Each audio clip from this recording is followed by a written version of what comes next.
Hey, what's up, fam? And welcome back again to Recap Kickback.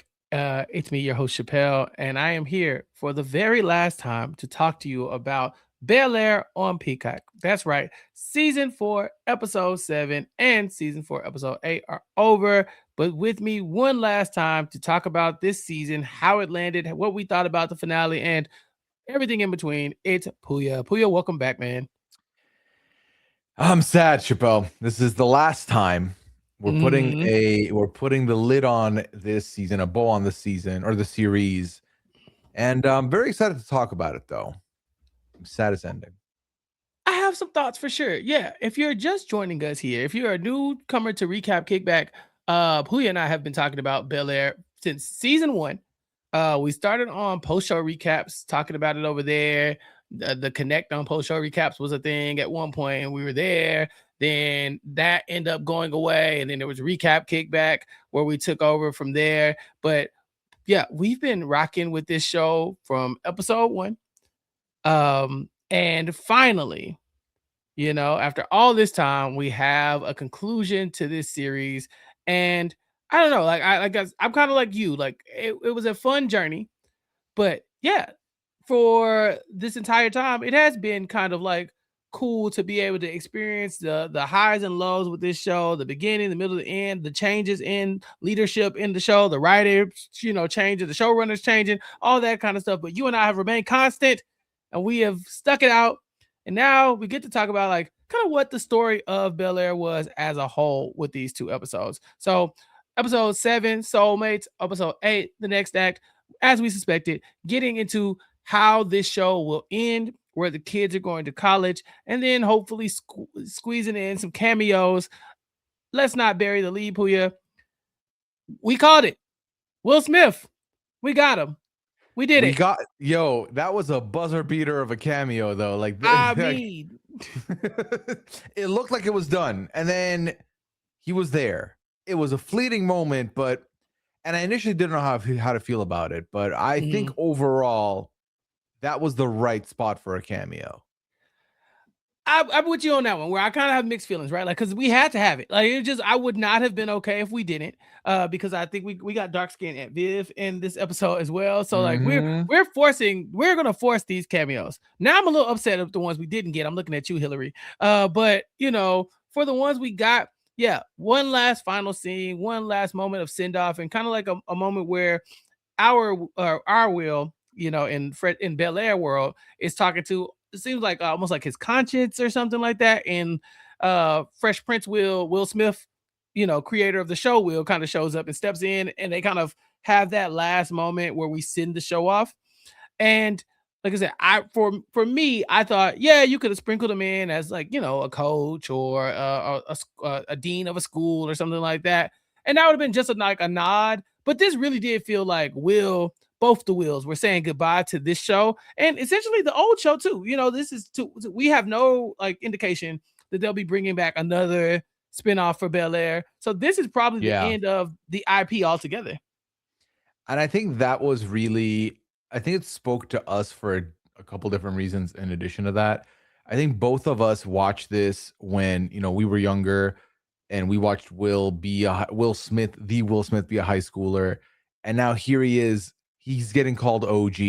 He's older. He's talking about how, yeah, you're going to do dumb shit growing up. Just life is short, just about the journey. I was like, yeah, this hits a lot harder when you're in your 30s. Like, I'm just like, Uh-huh. oh, he's right.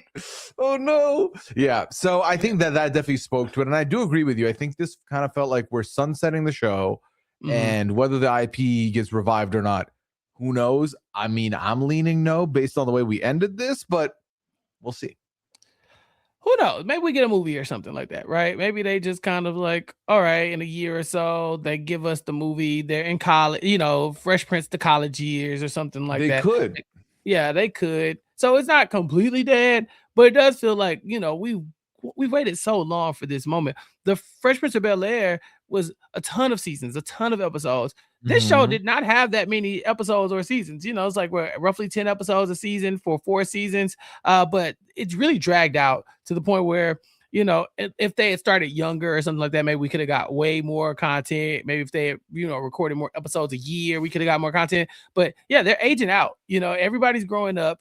By the end of this, we have new kids who are going to be in the house. They're getting a different house. They're moving out of the old house. There's so many changes that are being made. The kids are going to different schools.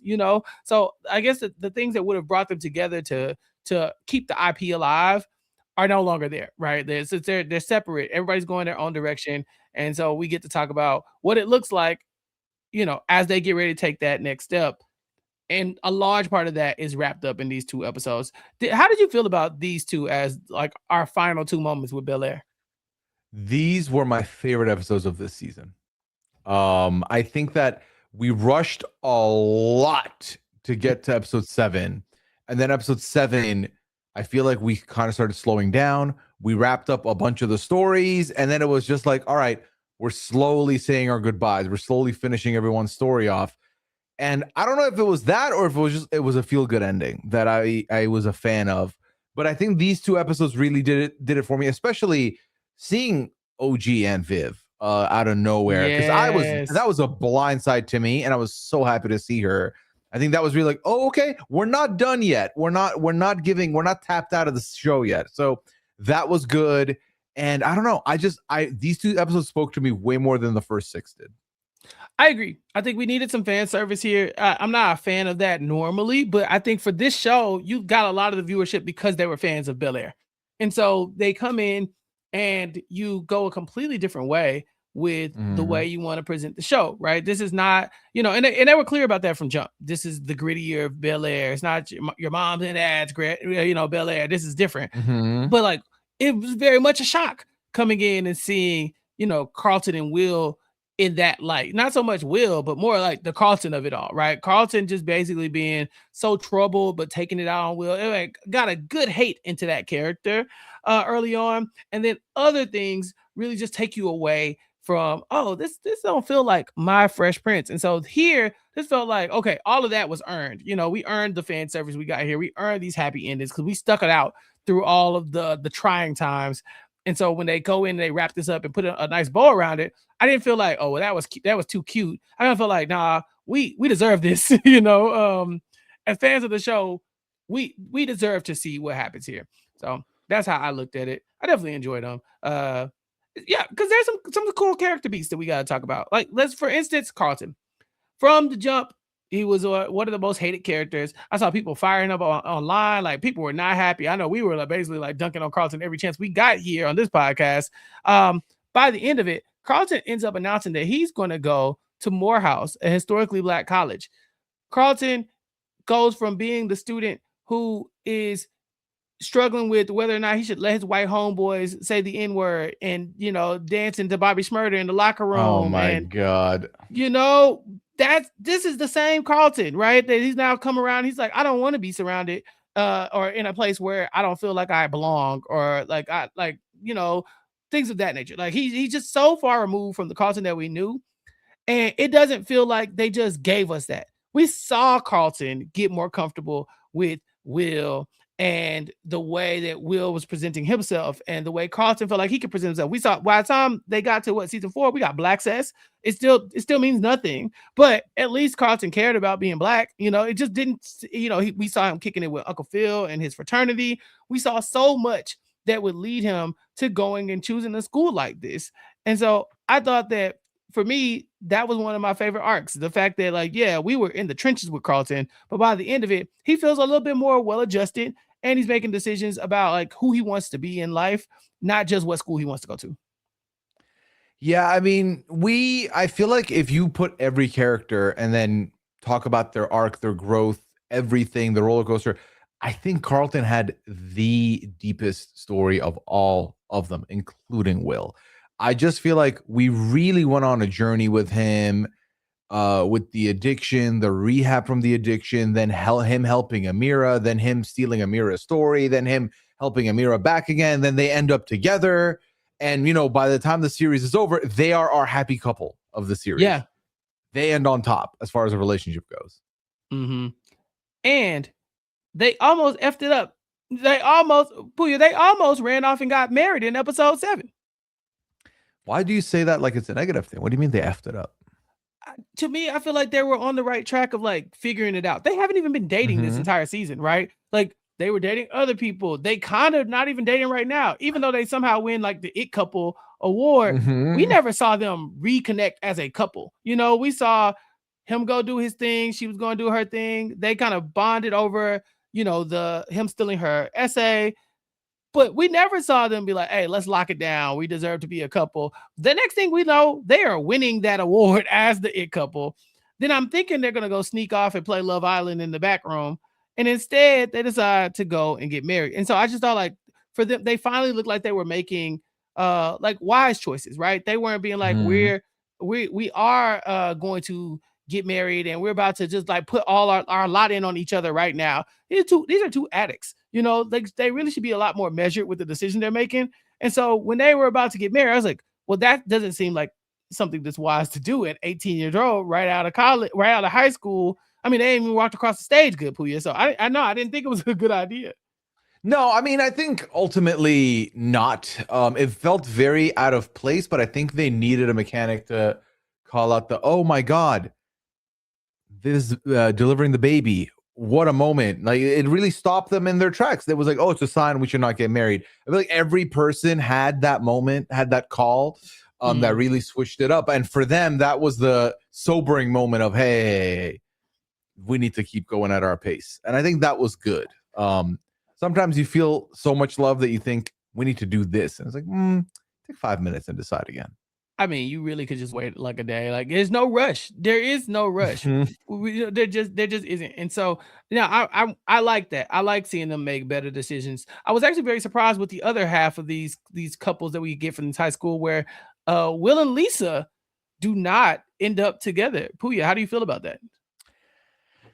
Okay. We talked about this a little bit and I Mhm, just assumed, hey, happy ending, it's gonna happen. mhm, Um, I like that they ended it amicably of like for now, and then they're still close, and then they're like running around. That was fine. I thought it was so dumb in the 11th hour to have this new character we have not seen be going to Philly and be all about Will. Because I don't remember seeing her. I don't know if she's been no, on the show. I genuinely don't remember seeing her. She's there within a 30-minute period. She shoots her shot with Will. Lisa kisses this guy that she's known from when they were kids just because he remembered when she got like embarrassed, which I'm like, this is bullying. How is this a sweet moment? Maybe like, yeah, remember when you peed yourself in the seventh grade? You're like, and you yeah, cried. get it. Yeah, I never I love you. forgot that. It's like, Never okay, forgot that. weird. What do you mean you never Yeah. forgot that? You don't got anything else going on in your life? You didn't forget my trauma? That's weird. Mhm, But like also, I think Will the one kiss, Will overreacting to like, we did a little bit, we kiss and then some. What now? What now? And then turns out they did nothing. So I mhm, didn't like the way we separated. That kind of felt unnecessary. I feel like they could have just had this mature conversation about it without, because like obviously they set it up in episode 7 with Will, are you really gonna go to college cuffed? Like that makes no sense. And he's like, mhm. with your high school sweetheart, he's like, this is what we want to do. So then for that to then rapidly become a one kiss is all, what is this, a Dua Lipa song? Like, what do you mean one kiss is all it took? Like that you're like in the dumps all immediately. So I Mhm. didn't love all that. I like where we ended it though. But for like a good hour, I was like, why? Why are we introducing this element in the 11th hour? They really laid the foundation for the Lisa moment by saying we were getting bad girl Lisa this season. Early on, they're saying she's so safe, she's auntie, all this other stuff. So when she goes and she's the one who does kiss this other guy, it's because she's like, that's not out of the character that Lisa has been giving us for the last few episodes. That she's willing to try more stuff. Like this is last season, she's not touching that guy. She even tells Will, I've been singularly focused on you, hyper fixated on everything that you've had to do for so long that there's a lot of stuff that I missed from my life. And so yeah, for her, she's like, do I need to explore these other things? And then for Will, you're right. Um, I spent a good portion of episode 7 being annoyed at him. Like, bro, you really tripping like this because she kissed somebody and you was in there kissing all over Big Titty Tidra? Like I was like, hey, bro, like you ain't gotta what is her name? Like, oh, I was just like, why would you do that? Like, why are you acting like this? And Also, real mhm, quick, Will was like, we didn't do anything. She straddled you and you were staring down the barrels. You were like, oh he saw damn. him. Yeah, he Hmm. saw him, but he didn't do nothing. He was a seat. Who He amongst was us? a seat is a wild thing to say. Who among us? Who among us? Yeah. Just like found yourself as a seat. Um, Some people sit in the chair, some people are some the people are chairs. There are two are types of sat. people in the world. Yeah, two people are two types of people in the world. Yeah. So no, he really does like kind of blow up this moment to be like, oh, to make Lisa feel bad. And so that's why I was like, man, one episode before this is over, and you really gonna act childish like this, because Lisa kissed the dude, even though y'all knew the entire reason that y'all were going back there was to do this. If y'all didn't want to do that, y'all should have played the game. Mhm. Again, it was Lisa's idea, Mhm. but you Yeah, didn't have to go because back there. this keeps happening with Lisa. Or it's like, what are you, a bunch of squares? No, we're gonna do No. that. Yeah. Yeah. Which let's talk about it. Smash Island. Love Island. It's like Love Island, but like Smash. Well, like only 6 people participated. Like, what was that? It's only so much room in the villa. Look, Well, I don't like like this. they okay, 6 people participate, and then the couple picks each other. Isn't that supposed to be illegal? Like, you're not meant to do that. I think that's the thing. You had the opportunity to opt out. Carlton and the mirror say, "Oh yeah, we're gonna do it," and then they go in and choose each other. It's like boo, boo, tomato, tomato, tomato. But on the same token, at least that was a mature decision that they made. It was like y'all knew y'all Mhm. couldn't handle that. Carlton don't like when other people are looking at a mirror. A mirror definitely don't like when people are looking at Carlton. So they thought it would be cute to be the it couple and to go pick each other. Now, personally, like I said, I'm booing and throwing tomatoes at them from the distance, but it shows you that Lisa and Will had the opportunity to do basically the same thing. Like when Lisa gets chosen, she doesn't have to say, "All right, Kareem, let's go, me and you." She could be like, "Nah, I'm good, thank you," and then that'd have been it. What are you gonna judge them for? Like, Carlton and Mira just pick somebody to pick themselves. So I just thought they put that in there to show, like, yeah, they made this decision. Nobody forced them. It wasn't like, well, it's the rules of the game. It's like, no, you could have broke the rules. You could make mature decisions in these moments, and they didn't. And now it leads to Will basically trying to make Lisa feel bad because she was willing to kiss somebody else where he wasn't willing to do that. Personally, I feel like once y'all decide to play the game, all bets are off. But that's just me. Yeah, I think once you've agreed, and like, wait a miss, like you agreed to do this. If it's test the relationship, what do you think test the relationship means? It's a quiz show. It's called Smash Island. Like Mm-hmm. you testing a relationship to go back there and talk. And Like, he didn't talk. He was the seat. He was a he chair. was he was sat. He was sat Yeah. on. Yeah. And I So didn't see nearly enough hesitate. Like, it took a while. He like went in a trance for like a good second before he was like, actually, I can't do this. he's still a high school kid. I think at the end of the day, he's still 18. So for him, it probably was a lot harder to get her off of him than he would like to admit. But yeah, later on we'll find out that yeah, he was just like salty because Lisa did it, and he was basically just throwing a pity party, for himself because he wasn't willing to kiss anybody else, and he just wanted her to feel bad about herself, basically. So for Yep. me, this ends their relationship. This moment, Mhm. not so much that their relationship wasn't strong enough to like I guess avert any like type of temptation. It wasn't like these bombshells into the villa, right? And Lisa strayed. It was they both went in there with the intention of seeing if they could, go back there and maybe have a connection with somebody and still come back to each other. And Lisa definitely did. She kissed this man and said, "All right, never mind. I'm good. Thank you." And came right back to Will. Will didn't even kiss anybody, but the idea that Lisa would even try it was enough to send Will over the edge. And now they are breaking up before they go to college. Had they not done Smash Island, I think they're fine. Like they're fine. They go off to college, they try to do the long distance thing. And the show kind of leads us to believe, Pooya, that maybe they might still do the long distance thing. Yeah, I think they left it open ended enough where I would say my logic dictates they're gonna both go to their respective colleges. They're going to meet other people. They're gonna be like, nah, but when are we hanging out? And then they're gonna hang out and they're gonna be together. And they even bring up the fact that the train ride isn't that long in between the two spots. So I don't think they don't end up together. That's just where I am. I'm more so interested in the idea of why they had them break up if they were gonna end it so amicably. Yeah, yeah, like it's like you couldn't end it on a bad note because we had spent so much time investing in them, Right. but at the And same time, are we really like, okay, and then they lived happily ever after, dating each other from, across the country, or did they have a nasty breakup? Like, is Will gonna do something really bad? Like, he's our hero, so it can't be him. At least it's the good girl, so it can't be her. So I think they kind of painted themselves in the corner where they had to come to an agreement about the distance that they were having, or the distance that they were going to have, and also like the journey that they were going to have in college, whether they wanted to do that so closely woven into each other's lives. yeah, I feel like because my thing is like if they didn't want to end up together, couples usually early on be like, I can't do long distance. Like that's not for us. Yeah, They were like on the brink. And this isn't like, oh, Will got the news that he's leaving in a week. So he decided, no, I can't do this. It just seemed like out of no, they put in this Smash Island thing that didn't need to be there, it didn't have to be there. only to break them up. Yeah, Which again, we I don't needed something, understand. I don't understand why. Yeah. and they just broke. I mean, I guess in that moment, Lisa does kind of realize that Will's not as mature as she would like, because Right. He's not there yet. you're right. Even the idea that if he had a problem with her kissing somebody, he could have just said, "I didn't like that you kissed that guy."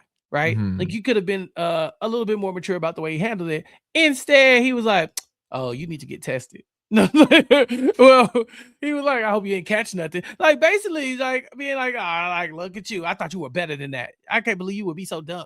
Very like shaming her and this and other. And I think in that moment, Lisa kind of like, yeah, I don't know if I need to take this with me to long distance. Because if right now, if that's how he's reacting right now, and y'all about to go to two different schools, um, and even from his point of view, if she's willing to just like kiss some dude to like test y'all's relationship, and you're not willing to, y'all already on different pages, and you not gonna be able to sleep at night knowing that y'all are at different colleges, and you might be locking it down, but maybe Lisa is being like, well, I'll entertain some of this. I'll see. I'll Yeah, see what's we'll going on. see. It's probably Yeah. nothing. I feel like to me, they could have gone away with it. Just put it like 4 episodes earlier. Hmm. This should have been a mid-season storyline. Yeah, yeah. They, Yeah. I don't know. I don't know. I really, I mean, Pooya, you have famously like survived and thrived in a long distance relationship, So like, I don't know, maybe I mean it's a harder thing than it seems. And I think a lot of maybe like high school kids, I feel like that's the age that suffers from this the most, right? Is like right out of high school, because you think that's your whole world, and now you're about to go Mhm. do separate things, and you couldn't fathom being away from each other. So you have to have a long distance relationship. And we know those are very hard to maintain. Honestly, I think that I'm very lucky that I was not in a relationship during that time in my life because I am the type that would have probably sacrificed a lot to keep the relationship, and I think that would have been a mistake for me. I think my thing is if you're in that age, if you want to be with that person, long distance is fine, but don't sacrifice your entire experience in your future on a relationship that you developed when you were 16 and it's been like a 2 year relationship. You know what I mean? Like you don't know where it's going to go from there. Nothing in life is guaranteed. You can be together and then 3 months into university or that year, you break up. Now what? You gave up all this other things that you were going to do and places to go. On what reason? I think long Mhm. distance is fine to do then, but I feel like and I also never had a situation where I had an in-person relationship that then became long distance. My Right. relationship was built on long distance. So if anything, I think mine was a little bit easier because that's how we kind of came into it Mhm. versus starting like together all the time to then be like separate all the time. I think is a lot harder probably, especially when you're Yeah. that young.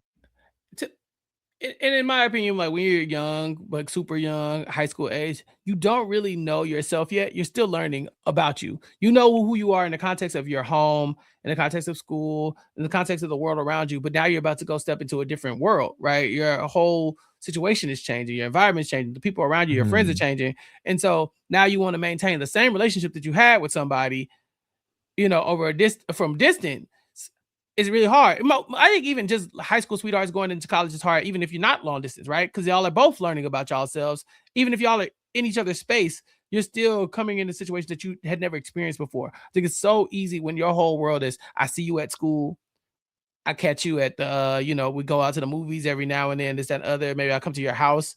But then when you're in college, you're basically living together. Y'all have moved into the same location. Y'all have access to each other's rooms, to dorms, to lunch. Y'all probably riding around the same car. Like, so much of your world is that relationship, and you're still trying to figure out who you are in terms of like your own growth, your needs, your wants, while still dealing with your partner as they figure those things out too. So it's already hard, and then just adding the Mhm. distance makes it even harder, I think. So I think it's more realistic that they break up, but I think the show just did a really bad job of finding a reason to break them up, or like a way to break them Yeah. up.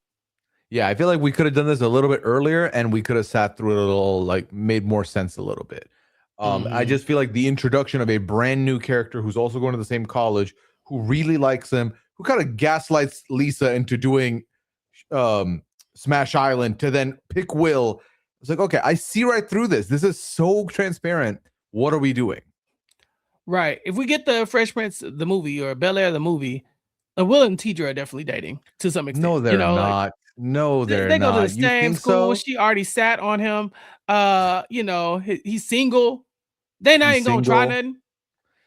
His friends told him that the quirky ones are the freaks.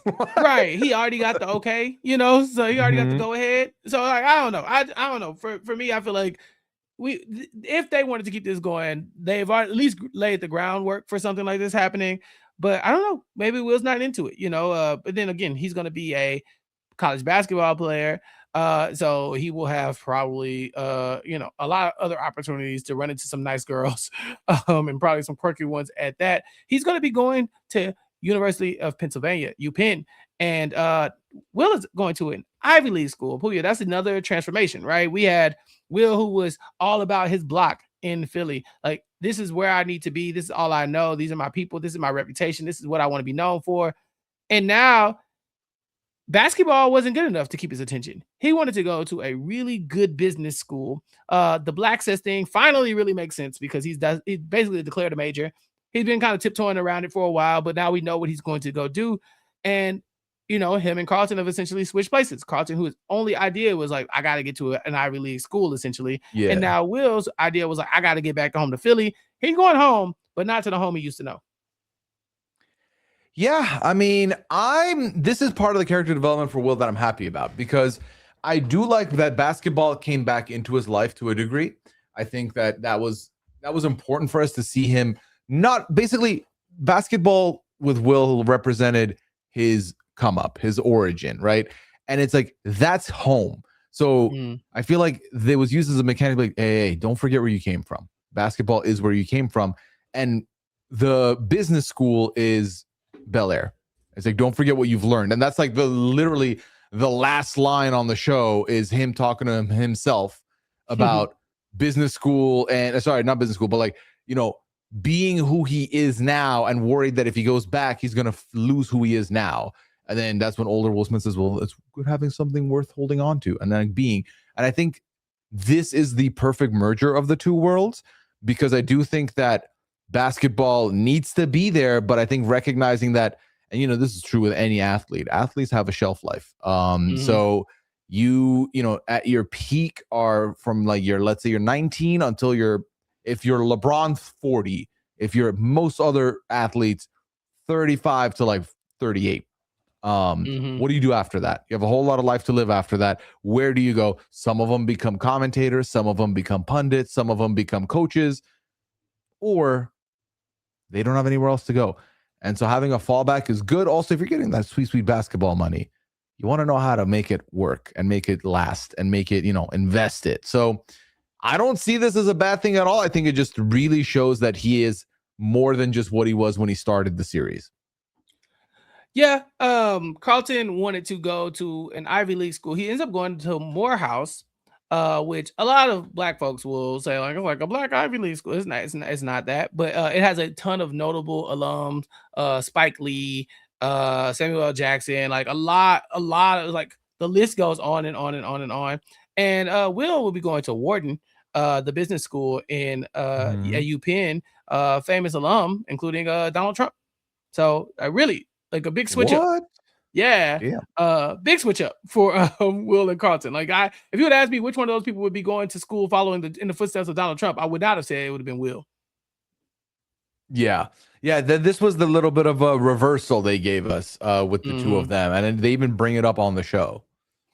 Yeah, yeah, and that's cool. It's cool, right? Like, so, like, they were able to take from each other, little bits of their lives now that they've kind of mixed and mingled, and they've been able to use that to make themselves better. So we will get to, I guess, explore more of that. I guess if they ever do give us the movie, but there are a few other like big moments that we had to wrap up in episode 7 before we could get to kind of sending these people off. We have not talked about Uncle Phil at all. Him and Jeffrey have kind of come to odds where Jeffrey could either go with his family, his play sister Dominique, and the crime syndicate, or at least go clean with her, whatever he's trying to do, or Uncle Phil is going to turn him in. Basically, Uncle Phil has already decided to rat on these people. He's going to wear a wire. He's going to get the information from Dominique, and Jeffrey shows up just in time to take that L for him. I got it, because Phil, they'll kill you. And so Jeffrey puts on the wire, and there is a brief moment where Jeffrey is talking to Dominique, and he's trying to get the information out of her that they can use to incriminate her and this international crime ring. And she says, "Nah, take off your shirt." Now, I wasn't worried in the least, Pooya, because I said my Jeffrey wouldn't fall for this. There's no way that wire He's is going to be smarter on this than chest. that. Yeah. Yeah. But he did. He still did it. He still like. Were you shocked that Jeffrey did like go through with this? Because for a second they made it seem like maybe he might just go back to London. I feel like that would have been a little too cute to end the story with Jeffrey, the beloved member of this family, is now an on the run person. Like, I don't think that was ever in the cards. So this was one of the storylines that really took up a lot of time in the season, only to have one of the faster endings of any of the other storylines.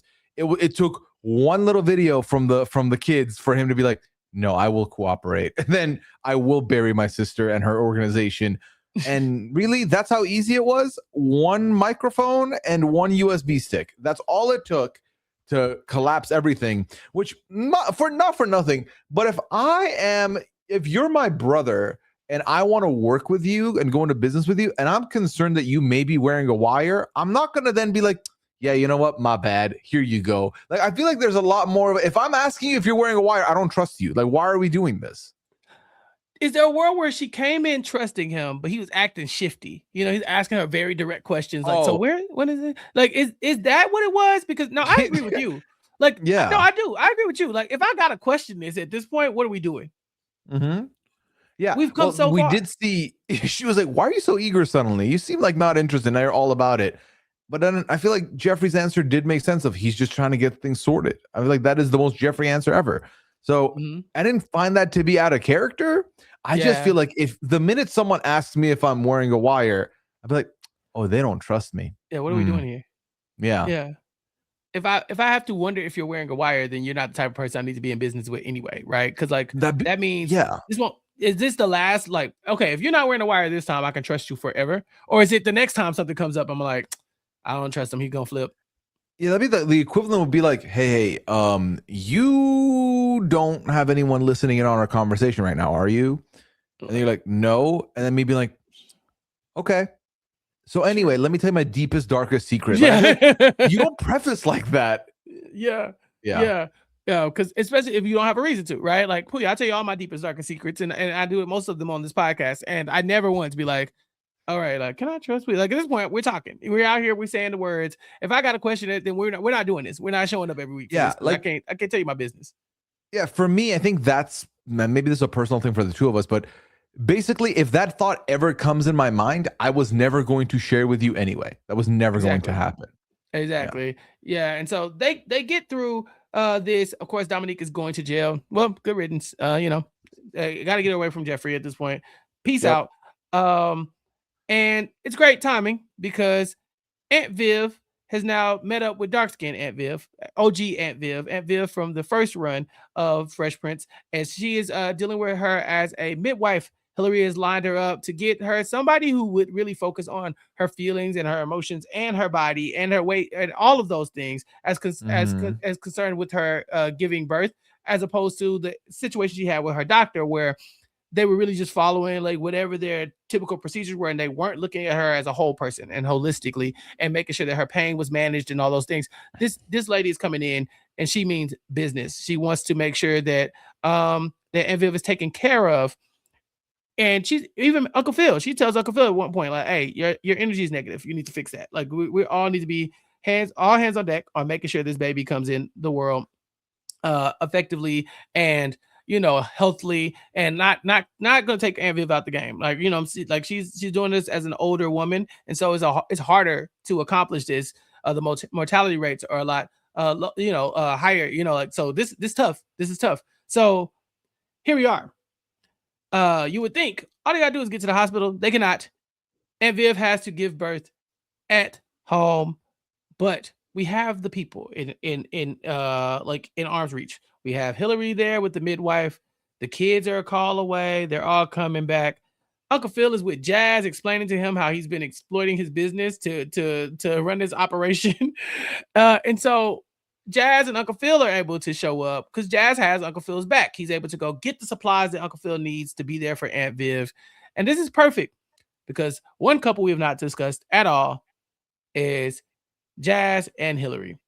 Jazz just keeps popping up in this woman's life. Pooya, it's meant to be. We called this. It was Yeah. always meant to be. They're gonna be okay. Even like whether or not they ended up together in the show didn't matter to me because I was like, canonically, they're together. Like that's how I interpreted it from the jump.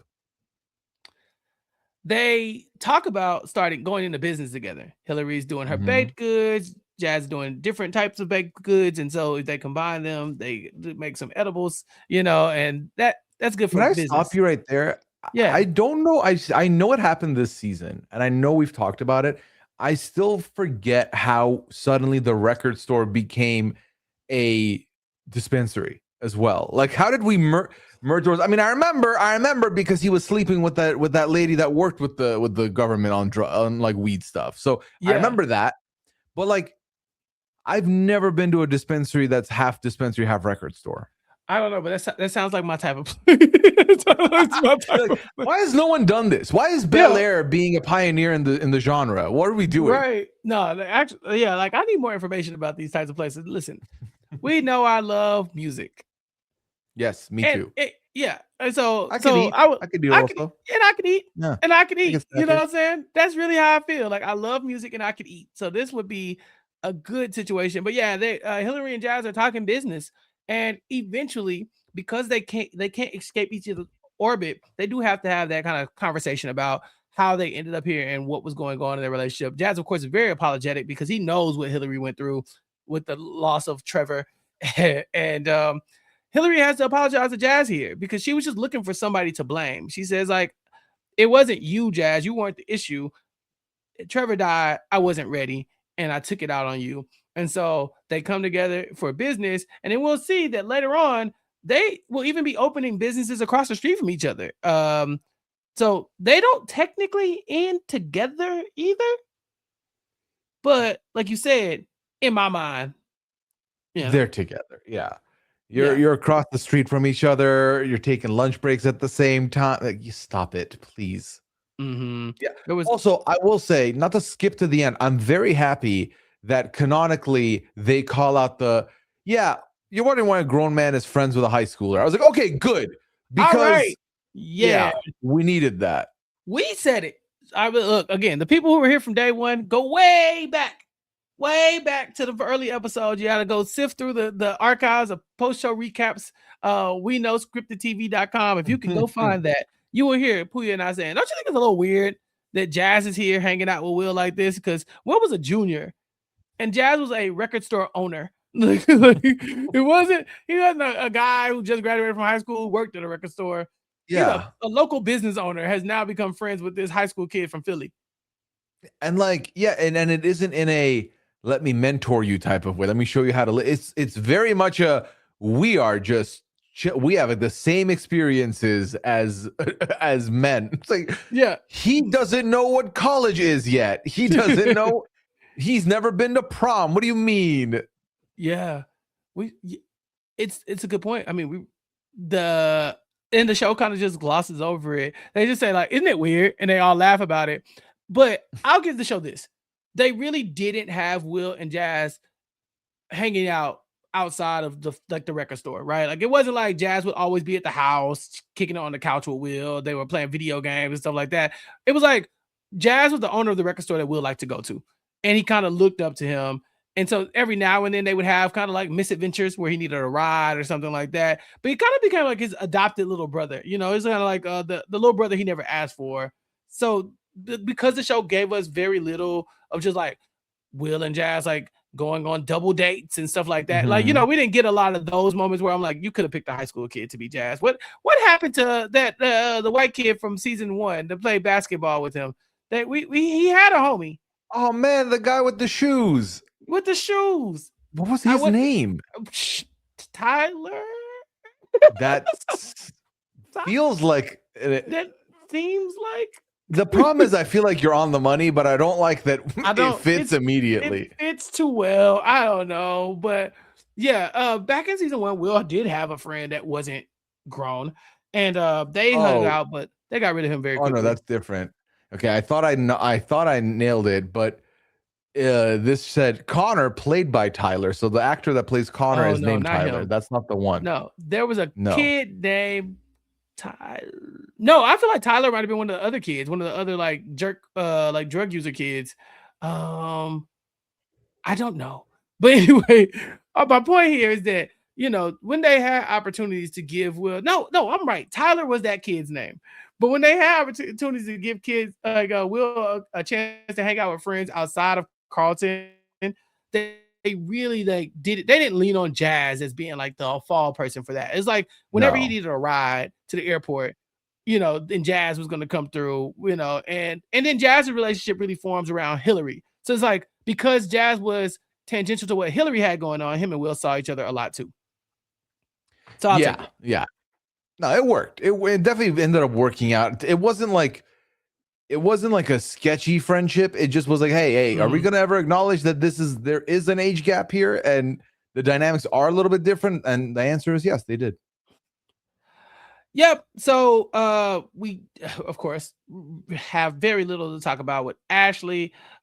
She does do she like gets to do a speech at her school and she basically talks about how she hates it there and although her little she has a sibling coming and she wants to make the world a better place for her sibling so that they don't have to deal with the stuff that Ashley is fighting for because we talked about this for a long time. Ashley is a crusader for justice and so you know it's not the last thing she does at Bel Air Prep Academy. She's going to make sure that the next kid doesn't have to deal with all that crap. Fortunately, Ashley will be moving, and so the new sibling won't actually be going to that school. Probably just following Ashley's footsteps at whatever school that they end up moving Ashley to. But we find out the gender of this sibling. And Pooya, were you surprised at the gender swap here? We're not getting Nicholas. I was like, oh, Nikki, yeah, cool, yep. And then in the summary, Nicolette was like, who? Oh, okay. Got it. Right, got it. I I didn't hate this because we switched so much stuff from Bel Air anyway. So it may, you know, why not just switch it? As like, what are we doing? Like, it has to, this the one thing that has to be the same is that it has to be Nikki, the boy. Here's the It's fine. thing: the show ended. If Yeah, anyone's it's upset done. about this, like, oh, Nikki was a boy in Fresh Prince, and name one iconic Nikki line from Fresh Prince of Bel Air. I'll wait. Name one. Now look, now look. Even his naming was cool, kind of cool. Like I said, I thought we might see Boys and Yes. Men. We will never Yeah. see Boys and Men. Nicolette's name will not We be could have. We Wanye could have rolled Sean. the end credit music was perfect. We could have ended the show with a Boys to Men. I'm just saying we could have done that. Yeah, yeah. I'm just saying, just a little nod. But no, I felt like this is fine. You know, I Yeah. didn't hate this at all. This was cool. It gives Ashley a little bit more of a connection to Nikki as well because now Ashley is the big sister, right? We know she looked up to because she didn't really have a relationship with Carlton like that in this show. Um, No.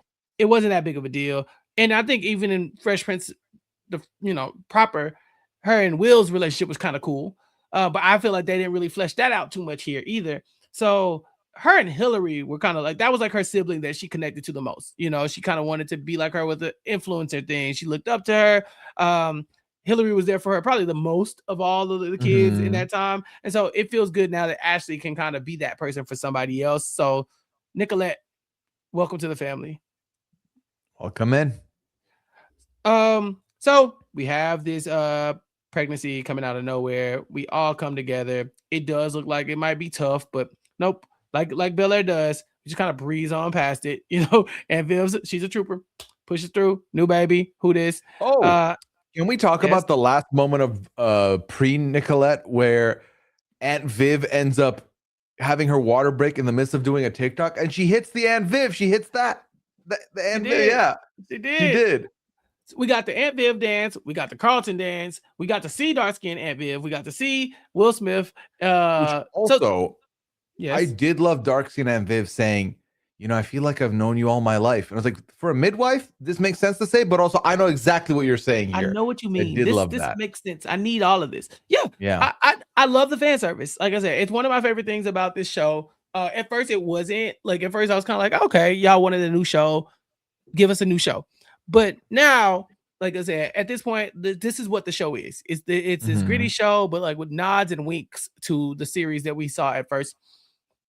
So if you got to force in a little Aunt Viv pregnancy Aunt Viv dance, then I'll take it. I'll take it. Um, okay. We get baby Nikki, she gets christened and all that good stuff. Will has to do, we find out he has to do his graduation speech, and he has to do it quickly because UPenn has called and said, you're getting in the business program and you got to come fast. And so he only has so much time before he has to go off to school. Him and Carlton are trying to, speed through all their cousin stuff now that, he's a single man. So he's like, I got time and I want to hang out with my boy here.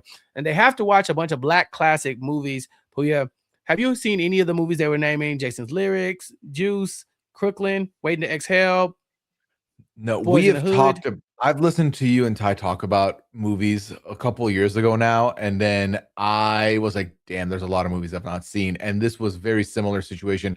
Like I consume a lot of all def digital content, ADD, and they've Mm-hmm, talked about a lot of movies, black movies, and mm-hmm, I'm like, I've never seen any of these. And mm-hmm. like I'm not unwilling. I just need to sit down and do it, Chappelle. Pooya, if I have to make Chappelle makes Pooya watch black movies a thing on here, I will. Damn it. Um, Yo, that would be a fun monthly series. We do one movie a month. Just do one. Just do one. We'll Yeah. add it to a ranking or something like that. Oh yeah, I don't mind. We'll talk about it. All Listen, if right. you're Yeah. listening Let's to talk about this, it. yeah, if you're Mhm. listening to this, let me know in the comments if that's something you want to hear. Because I made Pooya watch Remember the Titans, I and he did. loved it. I did. And it was Oh, good. It was so yeah. good. I watched Coach Carter a couple of Oh months my ago. god. Not as good. Not as good as Remember the Titans for me. Them people boycotted that man as the coach because he wanted him to get a C. Yeah. A C.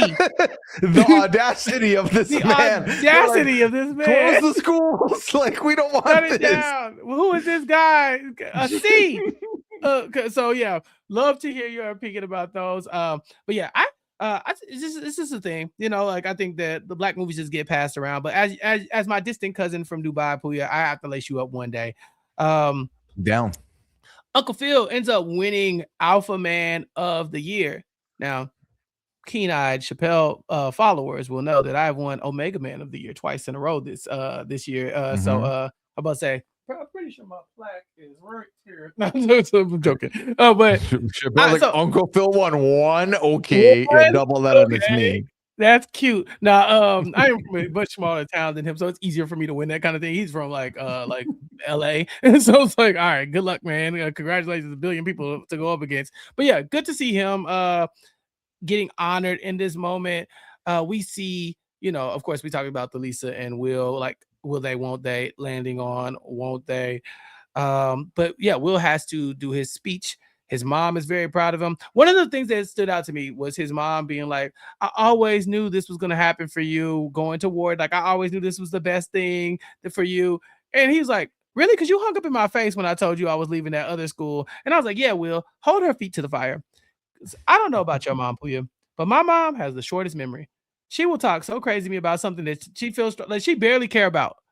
And then later on, I was like, oh, well, this thing worked out for me. She's like, see what happens when you follow your dreams? I was like, that's not No. Yeah, they don't remember those moments. What they do remember is like, yeah, remember that one time you were on your phone and then things went sideways and like I lost my job and I was like, well, how does that have to do anything with me?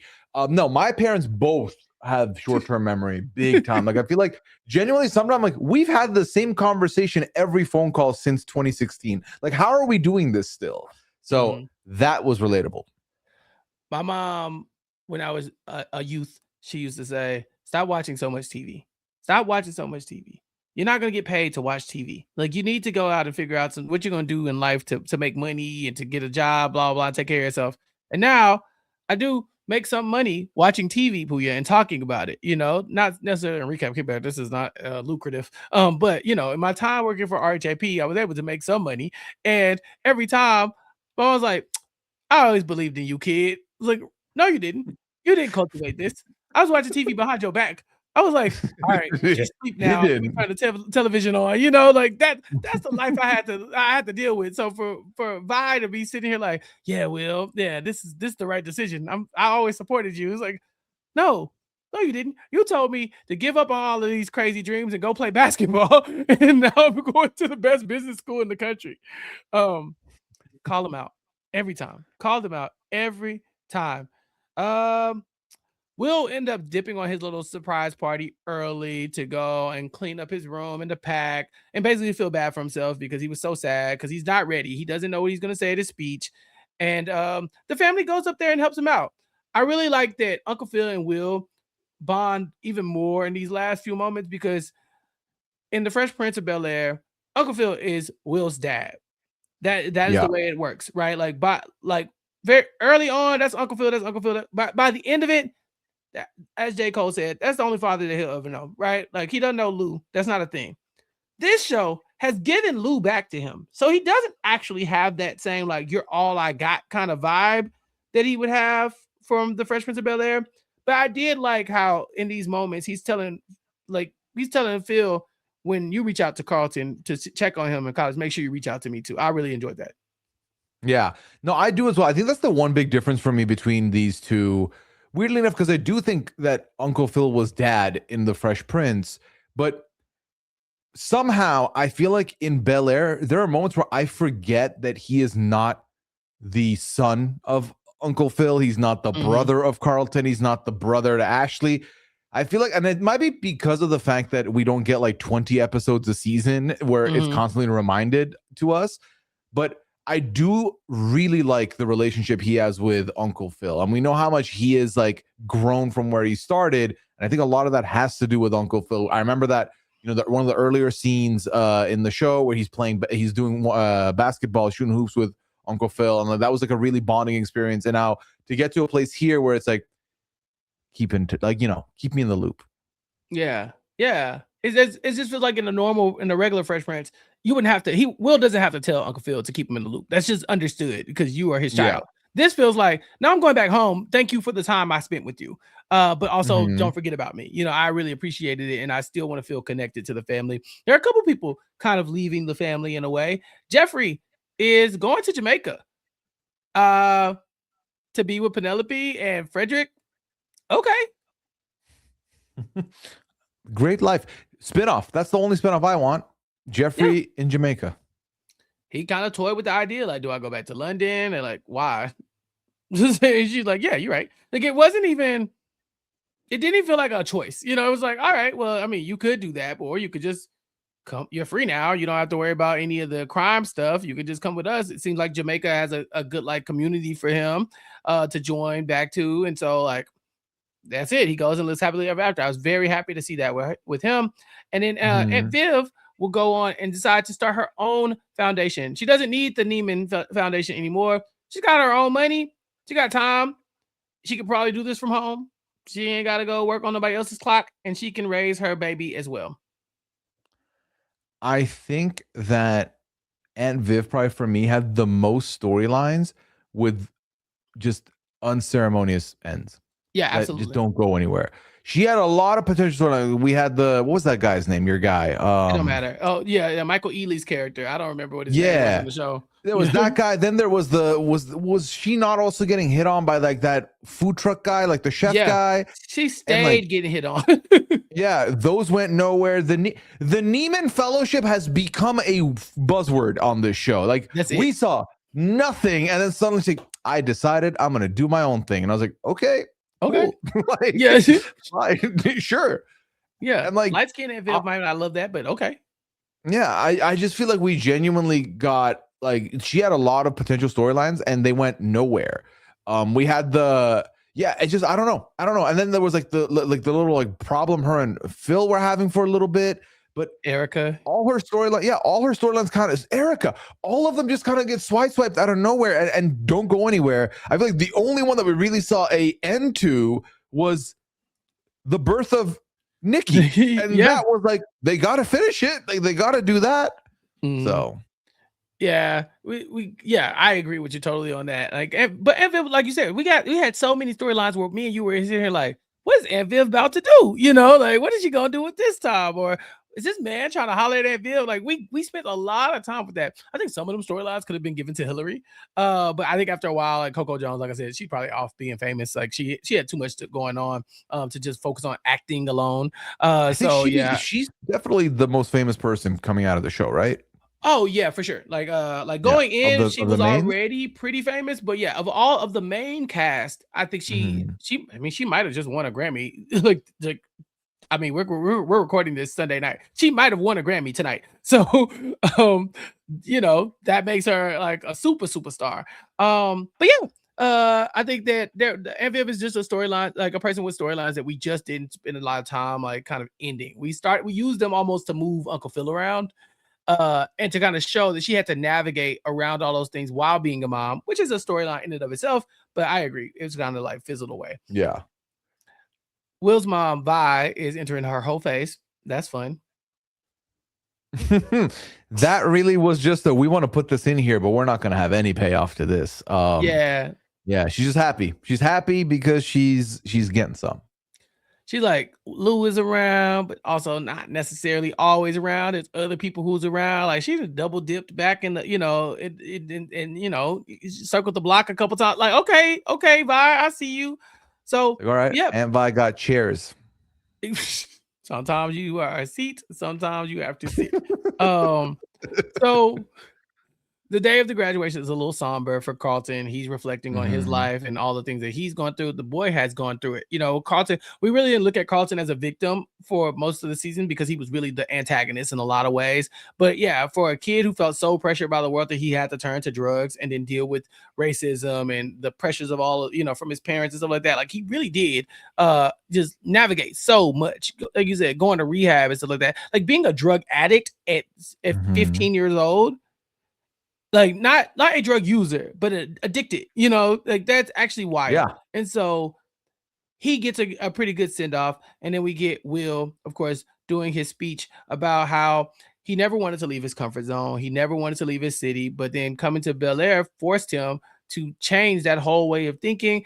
And he was able to make it through because of the family that he had, the family that showed up for him in Bel-Air, the family that he had back in Philly that was rooting for him and coming to visit him.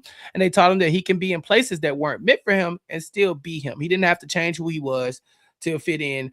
And, you know, in that he got the brother that he never asked for. And he was able to grow a lot from being uncomfortable. And he says his final words were like, don't be afraid to let your life get flipped, turned upside down, which is the biggest nod. Yep, I caught that also. Yeah. So yeah, that's pretty much the show. Pooya, do you have any last words? Well, first, I guess my big question here is, do you think the show stuck the landing? Like when you think about Bel-Air, the 4 seasons that we had, was the finale worth the journey?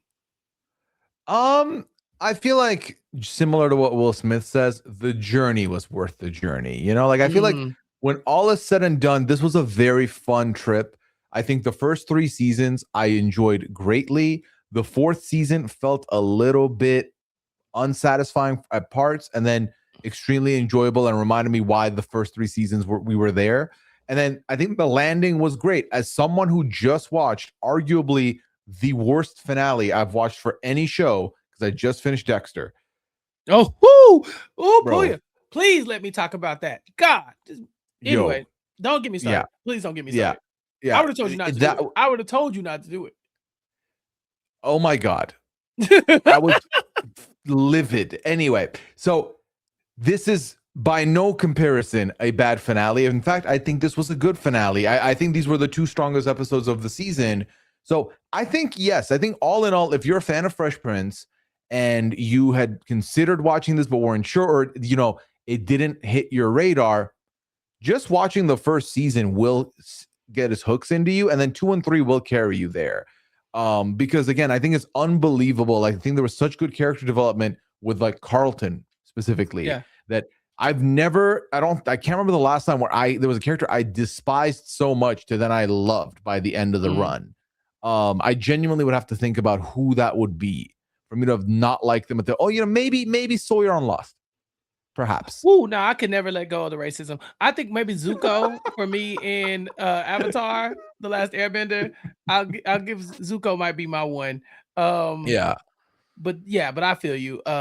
Yeah, I think I would recommend this to people. It's 4 seasons. It's not a awful like long stretched out show. No. It's manageable. It's not super stressful where you're like, what am I doing? I can't watch this. It's too much. Um, I think it was perfect for what it was. Was it the best show of all time? Nope. But I definitely think that it gave us, like you said, the nostalgia that you're looking for, some fun storylines, a little drama, and it ended on a high note to where you don't Mhm. feel like, dang, I wish there was more. Even like I feel perfectly fine with this. I'm not looking for the movie, and if the movie happens, we'll be there. But I don't need anything else. They didn't leave me in a situation where I felt like, dang, if we just had one more season, we could do X, Y, Z. I think this is Right. fine. I think this is totally fine. So that's it. That's Bel Air. And Mhm. this has been Recap Kickback presents Bel Air, a post show recap. I want to thank everybody who has checked us out at any given point. If you were here from the beginning, if you were here from jumped in the middle, if you just came for Recap Kickback time with this at season 3, thank you so much for listening, for leaving all your kind comments, your thumbs up on the videos, and sharing the podcast, telling your friends about it, whatever the case may be. Anything cool you've ever said to me and Pooya, we really do appreciate that, because this was a long undertaking. We've been doing this for years, and so also thank you, Pooya, for joining me for this. Of course, man. Like, I remember when this show was coming out, you and I were definitely looking to collaborate in some capacity. Mhm. We are friends, we chop it up, but like we didn't have a show that was you and I. Mhm. And this was a very intriguing thing to do because I hadn't really done scripted shows like that. And you and I both grew up on the Fresh Prince. We love the Fresh Prince. So it was a slam dunk decision. It was such a fun journey. Like I said earlier, it's sad that it's coming to an end, but like you said as well, I do not think we needed another season anyway. Like, I think we put the bow on it perfectly. We're not missing out. The only world where I would have been down with an extra season would have been if season 4 was majority spent on the whole Will got abducted, Jeffrey's Yes. trying to get him back, and we're on this like grittier like drama. That didn't Yeah. happen, so we're happy. We're good. We're in a good spot. Mhm. Yeah, they fast forwarded through all of that, but we did not fast forward through any of this. We stuck it out for 4 straight seasons, and we've had some Mhm. great conversations. We talked to the showrunners. We've done a lot here, and so we have to wrap up now.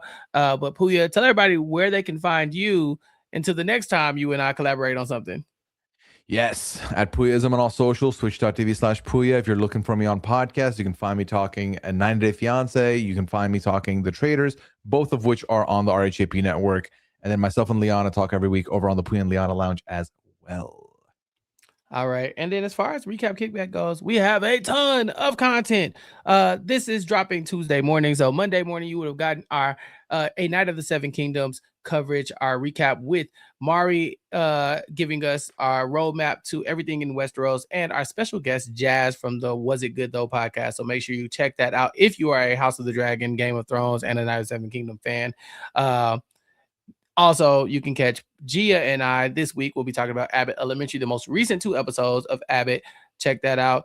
Latanya and I are dropping our recap of Welcome to Derry, episode 1, full spoilers. Episode 1 getting into all the Easter eggs and backstory of the Pennywise content from Stephen King. That'll drop Thursday. And then the wrestling wrap up is back as well. There's so much going on here on Recap Kickback, and so I'm so happy that people have been tuning in and checking it out. If you like reality TV coverage, G and I are talking about the black reality TV contestants, starting with Vecepia Towery, winner of Survivor Marquesas, and so that will be in your podcast feed in the next week or so. So if you want to keep up with all the stuff we have going on, Wonder Man. We talked about Wonder Man episodes 1 through 4 this week with Jason Reed and a special guest, Anthony Sterling from the Talking Ish podcast amongst friends. And we'll be talking about the second half of that season next week. So all that said, if you want to catch up with all of the stuff we have going on, make sure you subscribe to the podcast, recapkickback.com/subscribe, or go to youtube.com/@recapkickback. And please humor me. Go to our Facebook page, recapkickback.com/Facebook. I think that's the website. Do that. Join our Facebook page and tell us, hey, I watched the Bel-Air coverage. I loved it. It was great. Leave us a comment and let us know how you felt about all of this. But that's it for Pooya and for myself. Yeah, let your life get flipped upside down. Check us out next time, wherever we are. Peace. I've been trapped behind Swan Maria, isolated like it's North Korea. Smaller city with some bigger dreams. The wall is cracked, I'm looking in between it. The world is yours, but man, I gotta see it. They say it's hard, but man, I gotta see it. The air I'm breathing can't feel my chest. Wait on life, I wanna hold my breath. I'ma get in my goddamn self.